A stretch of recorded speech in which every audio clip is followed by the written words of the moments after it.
मैं विकास Tripathi PNI talk में अपने दर्शकों का तहे दिल से स्वागत करता हूँ। क्या कहती है कुरान में, आज हम फिर स्वामी जी के साथ हैं और जिक्र करेंगे कि क्या कहती है कुरान। स्वामी जी, ये नबी क्या है, ये कहाँ से?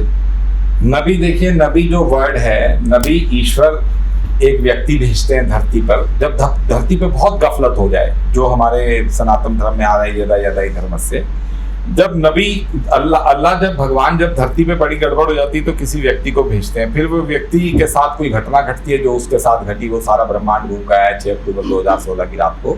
तो नबी जब धरती पे आता है तो धरती पे वो दीन की सही राह बताता है, धर्म की।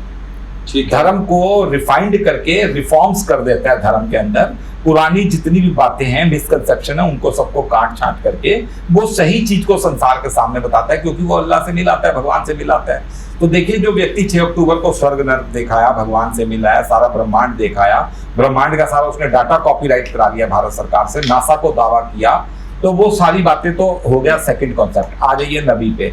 तो नबी जब आता है धरती पे तो नबी सारी बातों को समझता है। नबी फिर देखता है कि पास्ट में किस नबी ने क्या क्या दावे किए, उसको सारी बातें समझ आती हैं। तो नबी संसार के सामने सही वर्जन ऑफ बुक्स रखता है। तो जो कुरान का जो एग्जैक्ट वर्जन है, कुरान क्या कहा जाता है? कुरान कहा जाता है कौले रसूल। मतलब कुरान खाली एक व्यक्ति के लिए, वो व्यक्ति जब पढ़ेगा, वो व्यक्ति कौन है? नबी। नबी कह लो, रसूल कह लो, मसीहा कह लो, पैगंबर कह लो, ऐसा कुछ कह सकते हैं। मैं भी तो पढ़ सकता हूँ। हाँ, पढ़ सकते हैं, आप भी पढ़ सकते हैं, मगर क्योंकि ये किताब पर्पसली एक आदमी के लिए लिखी हुई है, जो भगवान से मिलकर आएगा, जो अल्लाह से मिलकर आएगा। तो वो जब व्यक्ति मिलकर आया, उसने जब सारे धर्म ग्रंथ पढ़े तो उसे कुरान से समझ पड़ी। फिर उसने देखा कि उसके जीवन की जन्म मरण, शादी ब्याह, कारोबार, हर चीज कुरान के अंदर, उसके जीवन का एक एक वर्णन कुरान के अंदर सटीक बहु लाइन से लिखा हुआ था। तो उसे फिर सारा समझ पड़ा कि अच्छा, ये काम मेरे जिम्मे भगवान ने डाला है। तो नबी फिर क्या करता है? उस कौले रसूल, कौल दोबारा सुनिए, कुरान एक व्यक्ति के लिए कॉल है। कॉल मतलब एक रसूल की वाणी है। रसूल जब इसको समझेगा, नबी और रसूल में भी ग्रेडिंग है, मगर चलिए वो अभी लंबा मैटर, आप नहीं समझ पाएंगे।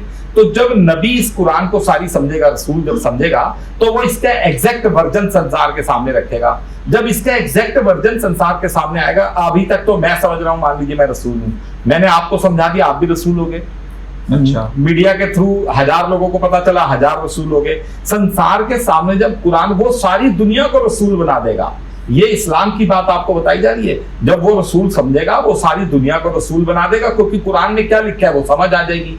जैसे ये बातें समझ आएगी, धरती पर मारकाट बंद हो जाएगी, धरती जन्नत बन जाएगी, यही सतयुग में एंट्री कर जाएगी धरती। तो नबी का ये काम होता है, नबी उसको समझ रहा है। अब देखिए, कुरान का इंटायरली उसने अलग मतलब बता रहा है। कुरान सारी कोड लैंग्वेज में लिखी हुई है, वो एक एक आयत को खोल के बता रहा है। वो इस्लाम वालों को भी दावा कर रहा है, वो बता रहे हैं कि इस्लाम को अल्लाह डांट लगा रहे हैं कुरान के अंदर कि भाई तुम अपने अंदर रिफॉर्म्स लाओ, तुम अपने अंदर सुधार करो। तो नबी का ये काम होता है। स्वामी जी, जहाँ कुरान इतना क्लियरफाई करता है जी लोगों को कि ये ना करो, वो ना करो, इस्लाम को इतना क्लियरिफिकेशन करता है, वहीं इस्लाम को क्या हमारे देश की जो कोर्ट है उस पर भरोसा नहीं है, जो ये शरीयत कोर्ट का एक अलग से गठन है? देखिए, शरीयत कोड जो मांगी जा रही है ना, ये सऊदी अरब, ईरान, इराक, ये तो कई कंट्रियां चल ही रही हैं, शरीयत कोड पे ही चल रही है। हालांकि पाकिस्तान में भी शरीयत कोड की डिमांड हो रही है, शरिया कोड की, मगर पाकिस्तान में अभी तक वो बिल पास नहीं हो रहा, क्योंकि हाँ, मतलब चल रहा है, वो भी शरिया के ऊपर चल रहे हैं। मैं शरीयत कोड को देखिए गलत नहीं कह रहा हूँ, लेकिन क्या जो हमारी जो कानून व्यवस्था है जी, उस कानून व्यवस्था पे तो सबको मानना चाहिए और विश्वास रखना चाहिए। देखिए, कुरान में बहुत जगह ये बात अल्लाह कह रहे हैं कि तुम सबको लौटकर मेरे पास ही आना है। ठीक है। देखिए, भारत में और अन्य कई देशों में लड़की का हिस्सा नहीं होता था प्रॉपर्टी में। आपको एक छोटा सा किस्सा बताता हूँ जी, एक छोटा सा किस्सा बताया जाएगा जिससे आपको आइडिया लगेगा। अब ये किस्से कोई बैठकर जब कुरान में समझेगा उस व्यक्ति से, तो वो तो ढेर लगा देगा, पहाड़ लगा देगा कि कैसे तुम अल्लाह की तरफ लौट कर आओगे। तो अल्लाह कहते हैं तुम सबको लौटकर मेरी तरफ ही आना है। तो देखिए, शरिया कानून के अंदर तो बेटी का हिस्सा था ही, क्योंकि कुरान में दे रखा है, मगर भारत में देखिए अब इंडक्ट हुआ है बेटी का हिस्सा। अच्छा, तो अल्लाह क्या कह रहे हैं? तुम सबको लौट के तो मेरे पास आना ही है। तो ये आप जब ये तो क्लिप्स छोटी छोटी बनानी है आपको वीडियो, वरना जब आप बैठेंगे कुरान लेकर, सारी सुप्रीम कोर्ट के टॉप के एडवोकेट्स बैठ जाएं, वो व्यक्ति चैलेंज कर रहा है कि तुम सबको लौटकर अल्लाह की तरफ आना है, तो जितने भी अमेंडमेंट्स हो रहे हैं कुरान संसार में, भारत में जो भी अमेंडमेंट हो रहे हैं, वो लौटकर जब उनका रिफाइंड वर्जन आएगा तो वो कुरान के अंदर उसका पहले से वर्णन मिलेगा, जैसे अब लड़की को हिस्सा दिया जा रहा है। हाँ, ये सही है, औरतों को प्रॉपर्टी में हिस्सा दिया जाना अब दे रहे हैं ना, जैसे सनातन धर्म में नहीं दे रहे थे। दारुल कज़ा कोई अदालत नहीं है, ये समांतर न्यायपालिक भी नहीं है, इसके ऊपर क्या आप? देखिए, दारुल उलूम और ये जो देवबंद, ये सब हदीसों के वर्ड हैं। अल्लाह कोई ऐसा एरिया डिफाइन नहीं कर रहे कुरान के अंदर, ये सब हदीसों को, और बाद में मुल्लाओं ने जो बताया ना आपको, सब धरती पे दो इस्लाम है, एक अल्लाह का इस्लाम, एक मुल्ला का इस्लाम। तो अल्लाह का जो इस्लाम है उसमें कोई नहीं, अल्लाह तो बार बार कहते हैं क्या तुमने मेरी धरती को कुशादा नहीं पाया, मतलब कि तुमने मेरी धरती में फैलाव नहीं पाया, क्या तुमने मेरी धरती के अंदर चौड़ाई कम दिखी तुम्हें, तुम जाकर बसते।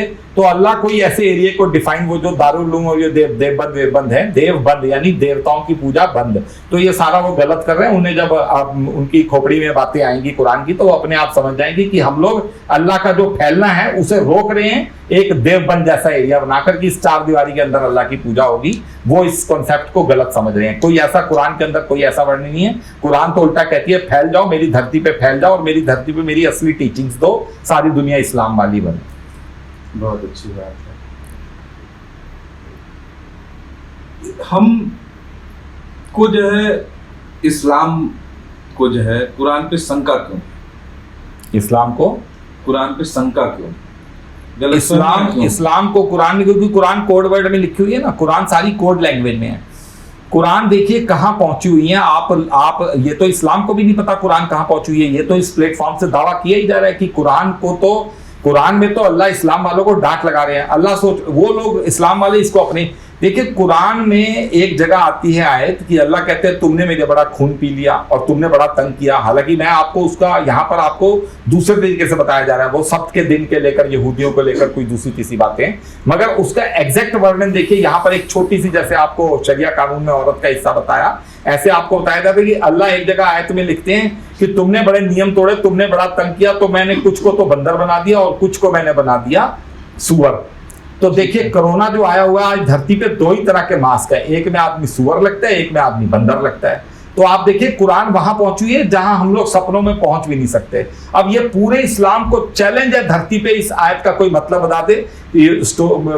Story of evolution, theory of evolution के मुताबिक बंदर से इंसान बना, तो उसके बाद बंदर क्यों रह गए अगर बंदर से इंसान बना, और फिर इंसान बना तो इंसान के अंदर रूप में वर्जन क्यों नहीं आ रहा? 10,000 सालों से तो इंसान का वर्णन आ ही रहा है, राम सीता सबका, ना आदमी में कोई चेंज आ रहा है ना औरत में कोई चेंज आ रहा है। तो देखिए अल्लाह कहां पहुंचे हुए हैं। अल्लाह ने कोरोना के मास्क को वहां समझाने के लिए लिखा हुआ है कि तुम में से कुछ को मैंने बंदर बना दिया, कुछ को मैंने सुअर।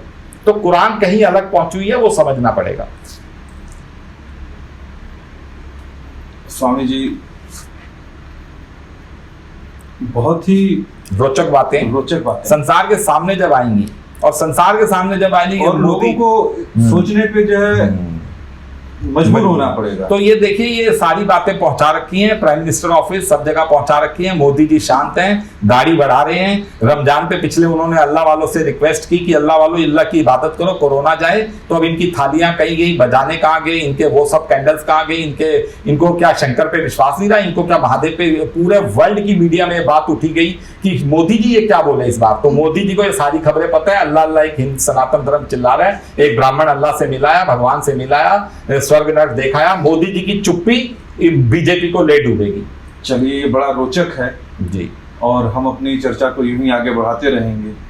हम आपका PNI टॉक में और अपने स्टूडियो में तहे दिल से स्वागत करते हैं, और अपनी जो है जनता का भी बहुत बहुत शुक्रगुजार हैं जो हमें दिन रात यूं ही प्रशंसा से आगे बढ़ा रहे हैं और बातें समझें जो यहाँ प्लेटफॉर्म पे दी जा रही हैं। संसार में लड़ाइयाँ खत्म हो स्वामी जी यही कहना चाह रहे हैं हमारे दर्शकों से कि जो चर्चाएं क्या कहती है कुरान के माध्यम से हो रही है, कृपया उसको समझने की और आपसी भाईचारा बनाए रखने की एक पहल शुरुआत करनी चाहिए। आप बस कुरान को सिर माथे से लगाइए, देखिए अल्लाह क्या कर देंगे धरती के ऊपर। बस आप कुरान को सिर माथे पे लगाइए। इस्लाम वाले इसे सिर माथे पे नहीं लगा पा रहे अभी तक। चलिए बहुत बहुत धन्यवाद स्वामी जी, बहुत बहुत धन्यवाद। धन्यवाद।